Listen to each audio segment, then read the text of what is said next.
Good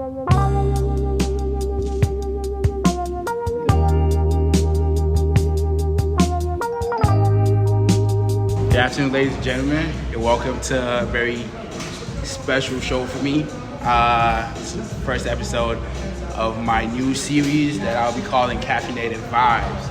So, y'all welcome, and I'm your host for today's snack. Y'all la snack, y'all la snack, y'all la snack. What that snack? Yeah, I thought it was snack. Okay, too much. Alright, so today I got a special guest with me, one of my homies, very important person here. Uncle Aziz. Oh, sorry. Is it Uncle Aziz or is he Uncle Z? Is he Aziz?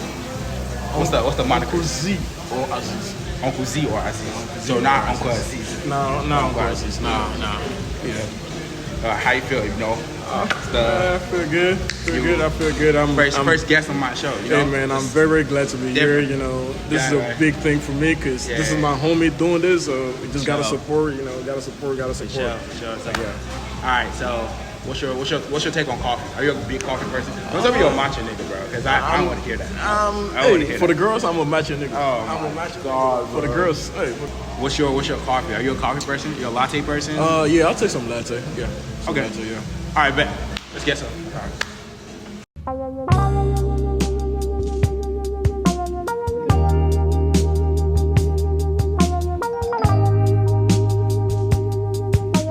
While we're waiting on our drinks, I got a question, bro. Like, it's a very pressing question. What exactly is the direction, your niche on that TikTok? This is very all over. Like, we don't get it. What's going on? Like, it just seems everywhere. What is your niche? What are you doing? TikTok is a space that I never really took serious. Yeah. I don't really take TikTok serious. TikTok is not real to me. So I do whatever I want on there. Yeah. It's not a real place to me. I just go on there, do whatever I want, and just go on with my life. Okay. You see, I take Instagram a little serious than that, so I don't do all my stuff on Instagram. So It's funny you say that because I got a question. Like, so you're very okay. Drinks are ready. Nice little color. You know what I'm saying? I'm mixing that. Nice. Ooh, a nice little coffee, man. Yes, sir. Cover it up. Tell me, what is this?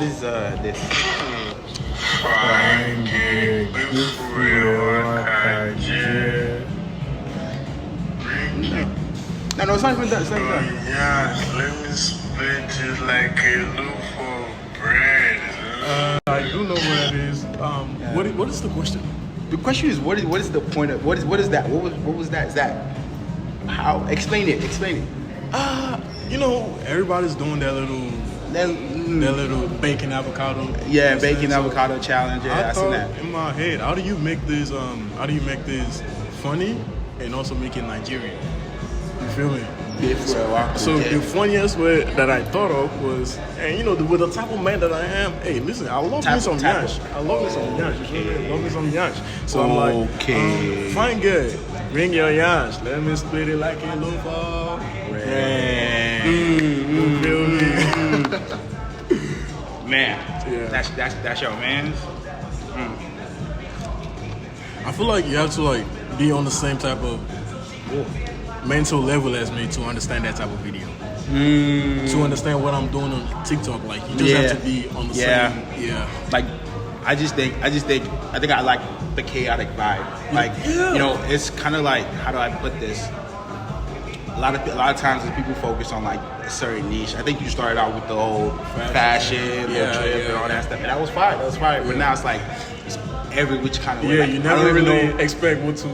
Exactly. Like, really know I what promise to you, the one that one TikTok, the one you recorded, the one with us in the gym. Yeah. I was like, You that never shit really was know. killing me. I'm like, there's no way this nigga's gonna go this direction with that shit. Yeah, you never really know. You never really know what to expect, which is what I'm into, because you know, I feel like niche is so boring. Yeah. Having a niche is so boring, so you never really know what to expect. You just pop out and people be like, oh, what is this? Like, oh my God, what is this man gonna post next? Like, you never really know. Like, I posted a video one time, I was like, I captioned it with, nothing beats a pretty face, abusive boyfriend. And then, you know, video went viral. A lot of people were in the comment section like, ain't no way, no way, no way, no way. Like, they never really know what to expect, which is what I like. I never really care about follower count. I care about engagement, which is why I'm like, I do what I do.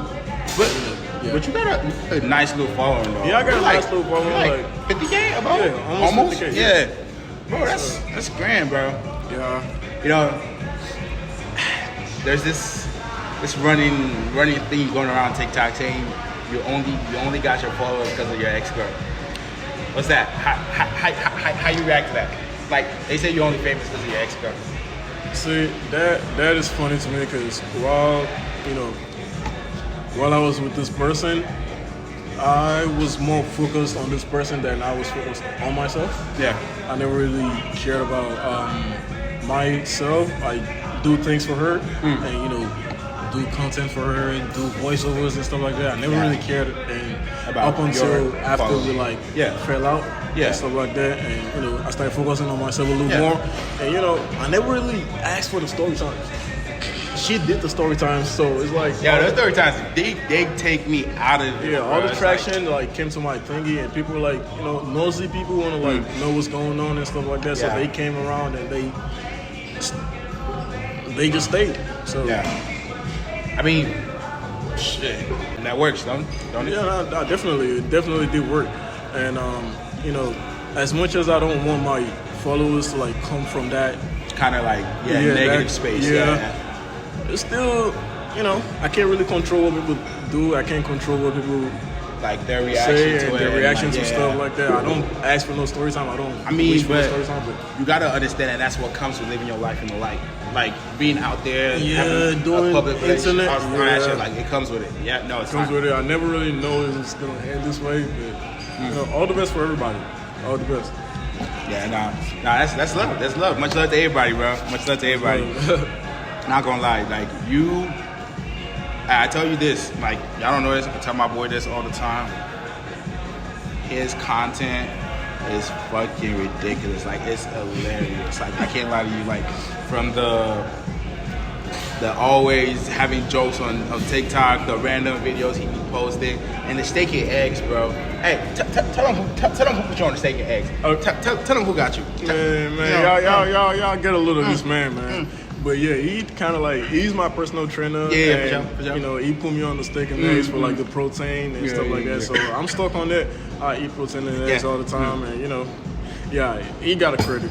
Give him the credit. Yeah. And I gave you the recipe too. Although I seen that last video, that wasn't me, bro. That was that wasn't me. I seen that last video. I have no part of it. That last video was all him. It was still good though. It definitely was good. Good job. Nah, this is amazing, man. Now the coffee. Let's get into the coffee. How's that? It's actually good. Way better than a lot of coffee that I've had, and it's like a small coffee shop. Yeah, it's called La Colombe. It's called La Colombe. La Colombe? Yeah, La Colombe. Torrefaction. Yeah, it's actually good. We can't speak English. But anyways, I gotta ask you a few questions yourself. Joe, come on, bro. That's what's supposed to be. I see you, man. Hey, man, when I met this man, bro, y'all would never guess. This man had the most atrocious outfit on, bro. Like, the most craziest outfit on, bro. Bro. This man never cared about what he wore. But you gotta look at him there. Look at this man now. Like, he got on the flared pants, a nice little black shirt, got on the hat, you know, nice little shoes and stuff like that. Jewelry, like accessories and stuff. You feel me? No, I don't even got no rings on. He don't really got no rings on, no chains. But he's still doing his thing. So yeah. But like, here though, when you met me, this was like 2020. Yeah, something like that. Like long ass time ago. Like long time ago. Was in college. That boy was in college, bro. I was making up, bro. I was just trying to get by, bro. Like. Right. Who the fuck cared about what they put on in college? Yeah. I mean, you got a point. If you're not really a fashion man, you don't really care what you wear. But what we did most of the time in college was just like, bro, everyone was trying to get by, bro. Like, I think that was me for the most part. Like a lot of like, and most of those times we were like broke and stuff like that. We never really cared about. Bro, nigga, I was broke. I was broke. I'm telling you now. Like it took like getting out of college to actually like caring about how you look and how you be. And you wasn't a light. You was like you was a fashion nigga. So like everybody was like, you know, you were like, oh yeah, what you got on, blah blah. Yeah, I never. I've kind of been into that because I was born by a mother that like cares about how she looks outside. Yeah, for she sure. cares a lot about, you know, the type of clothes that she has on and everything. So I just kind of like adapt from that. Yeah. You know, took a bit from that and stuff like that. So, you know, whenever I put on some type of outfit, I literally go to my mom or I call her on the phone.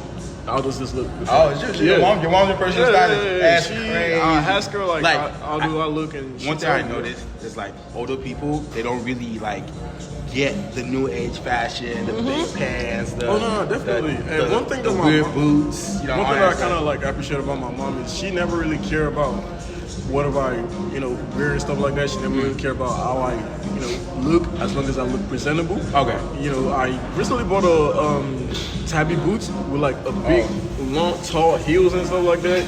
And, you know, I put it on in front of her. She, you know, me personally, I felt like that was like a little feminine. Yeah. But she was cool with it? She was cool with it. She was like, she was like, she likes it and stuff like that, you know, with like a little flared pants and like a little cropped shirt. She was very cool with it. You know, very cool with it. You never expect that from African brands. Never. I was expecting I know personally, my mom has a lot of like input on what I wear for sure. She's like, hey, this is why you buy or you know, my wool bike, no. And she's more fashion than I am, more fashionable than I am. I don't pay much attention to it. I don't really care much about the entire fit. I'm more of on a go. You see what I wear on a regular. It's like I'm in that corporate casual look. Oh no, definitely. I see your post on Instagram and stuff like that. Like that's kind of like my style.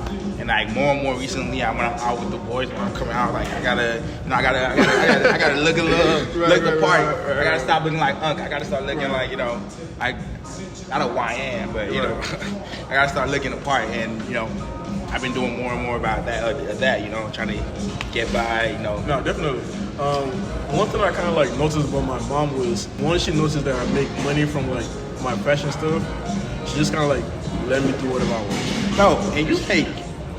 Bro, what? She let me do whatever I want. You know, I make money. That's how I make my money. That's how I like do my stuff. I get a lot of free clothes. Get a lot of like free stuff like that. Hey, someone tell this man, bro. I'm looking at you.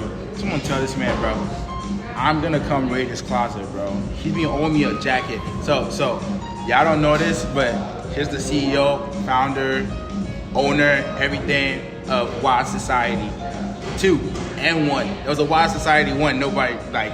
That was when my boy was just coming out, all right? So I'm telling him the story.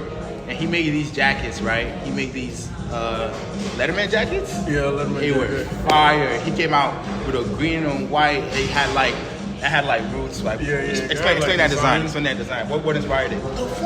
The funny thing about that design was the three-face design, like I had right here. Yeah. I got one of those too. Yeah, he has one of those. The three-face design, the funny thing about that was it was like 3 in the morning. I was high as hell, out of my mind. I was learning, what do you call it, Adobe Illustrator. I was just learning for the first time, watching YouTube in 3 in the morning, like 2 hours. I was able to get it, was able to come up with this design. So whenever people ask me like, what's the inspiration behind the design, I don't have any. I was just high. I was high, bro. So, and I thought it looked cool, so you know, it is very cool. I thought it looked cool. I can't lie to you. This is like different. I'm like, very different. Yeah. What? Like it was, and then you had it on a jacket. I had on a jacket. You had on a sweater. Had a lot of things plus a necklace. Yeah. What happened? So I know a lot of us, me and the fans, like all of us, we're waiting on the second drop of the red colorway. What happened with that? The thing that happened with that was I was actually. The thing that happened with that was I already got the samples in and was ready to drop, and then I dropped as a pre-order and stuff like that. I already had talked to my manufacturer, sent him the money, and he was supposed to just ship, send for like $5,000, and he just never shipped the order. Just never shipped the order. Never shipped the order. Took my money, ran with my products. And I never really got the order. So the year 2024 was actually the worst year for me. That was last year, huh? That was last year. I I never thought about it. So you were down after that? Man, I was in a bad space after that. 5,000, no products, no nothing. Right. Yeah, crazy. Lost a lot of money from that, and plus the entire breakup last year, I was in a bad space. Lost my job, breakup, lost my business, lost everything. Literally, I had to stand from I had to start up again from ground zero. Yeah. I mean, honestly, you know I'm Muslim, right? There's this verse in the Quran that says, فَإِنَّ مَعَ الْعُسْرِ يُسْرًا, right? Where hardship comes ease. So think about the stuff that this is the way I live my life with this verse, this part of the Quran. It's been like my life motto, like leading up to this. It's like with hardship comes ease. So you go through something that's hard. Go through definitely a hard part in life. Definitely. It's never gonna be hard forever. No, definitely. There's always gonna come a time where it's gonna come back to be, a calm little thing, and that you get to understand and you get to live life at a much easier pace than when you had initially. Definitely. And I get it though. It must have been a crazy year. It was a crazy year. And one thing that kept me going was when you're trying to build something off the ground, first time it never really works out. Second time, not all the time does it work out in your first 3 trials. So that was what kept me going. I lost a lot of money, lost a lot of my savings from that, lost a lot of business money and stuff like that. But I kept my faith to God. Of course. I lost my job. You were one of the people I called try to see if I could get a job because I was in a bad space. I was in a bad space, but it was. I did what I had to do and trust in God, and it was and it was trying time. I was there personally. I seen everything, and now a lot of people don't see that, and they just we dropped orders, we see no bread. It's like everybody just want to go run with whatever they got in their head, where it's you don't know what everybody individually is going through, right? Everybody was going through shit. At the end of the day, that's how I see it. So you just give grace, give grace. But we're back. We're back. I see everything's looking good. I see that Wild Society too. Yeah, we're trying to review. Let me get that hat. The hat is definitely coming up. Should be dropping in July. That's gonna be the first. First drop. Okay, so let's y'all hearing on here first. We gotta drop next month. Well, this month because we're not gonna drop this video until July, right? So soon, anticipate. We got the hat. What else we got? We got the hat. We got a couple shirts coming in. We got a couple crazy shirts. Purse, bags coming in for the ladies. For the ladies. And for the men, duffel bags. You got duffel bags? Okay. Crazy traveling bags and stuff like that. Airport bags. All right. Yeah, that's coming in too. So we're advancing to different level. We're gonna be making some shades, some sunglasses, some pants, some belts, some jewelry. Somebody that I know that does a lot of nice jewelry is Chidera. DMV? Chidera. DMV? Yeah, Chidera. That lives in New York now. New York, yeah. She is so talented with that. Bro, I've seen that. I see some of the rings she got going on. Yeah, the moonstone. Something with the Yeah, no, I need to get on that. I need to get on that. Definitely. I'm about to get me some, some jewelry from her and stuff like that. She does it nice as fuck. So that's a little inspiration in the jewelry part. Yeah, I'm about to tap in with her. So if you had a couple of notes for me moving forward with this, genuinely, like I said, this is not scripted. This is not anything. It's just me living life, having what I would regularly do, coffee and just speaking my voice. I'll do this. I do this on a reg. You know this, right? We've done this before. We do this on a reg, right? So, you have any advice for me on how to make this more content? Moving forward? One thing I would say is be creative with it. Be creative with it, and always think of some type of storylines to get people's attention. People's attention, get big people on your stuff like that. I'm not saying fabricate some storyline, but try to give some. Let people feel comfortable. That. And also, this is not just gonna jump off. at any time soon. It's Yeah, gonna exactly. take a little bit of time. So Yeah. don't feel discouraged. Just keep doing your thing. Know that there's billions of people in this world, and at least somebody's watching. At the very least, somebody's watching. So No, of course. Like, you know me, the kind of person I am. I'm kind of like just gonna be me, right? No, I'm always definitely. just gonna have just gonna be genuine and gonna Definitely. actually speak to people, Definitely. ask questions. Like none of this is. right. I don't write nothing down, like nothing like that. Like right. it's all genuine moments, genuine Right, questions, right. and genuine stuff like that. I genuine people, like that's kind of how it's always gonna be, right? No, definitely. And, well, I don't know if that's how it's gonna be, but that's how it is right now. By But, God's grace. Yeah, by God's grace, By you know, God's grace. it's a journey, right? It is a and journey. we're all gonna be here. It is, or, yeah. you know. So if you had to leave, so I'm gonna let you leave with some word of motivation for the people, not for me. You already gave me my word of advice. Right. So I'm gonna take that, put it in my pocket. So Right. now, motivation for the people, you know. Remember, you are your own person. You are definitely always gonna be your own person. Okay. Live your life how you want it. Yeah. Do what you want. Yeah. And make sure that every single day, whatever you do for yourself, is for yourself. And not for somebody else. Right. Be genuine with yourself, because at the end of the day, put God first, put yourself second. You're always gonna be second. So always put you at a place where you're gonna be comfortable at. Don't let nobody take you out of your space. Don't let nobody frustrate you out of your zone. Yeah. Live your life to the fullest. Nah, it's true. Very, very Let's hear it. My boy, you got the stack.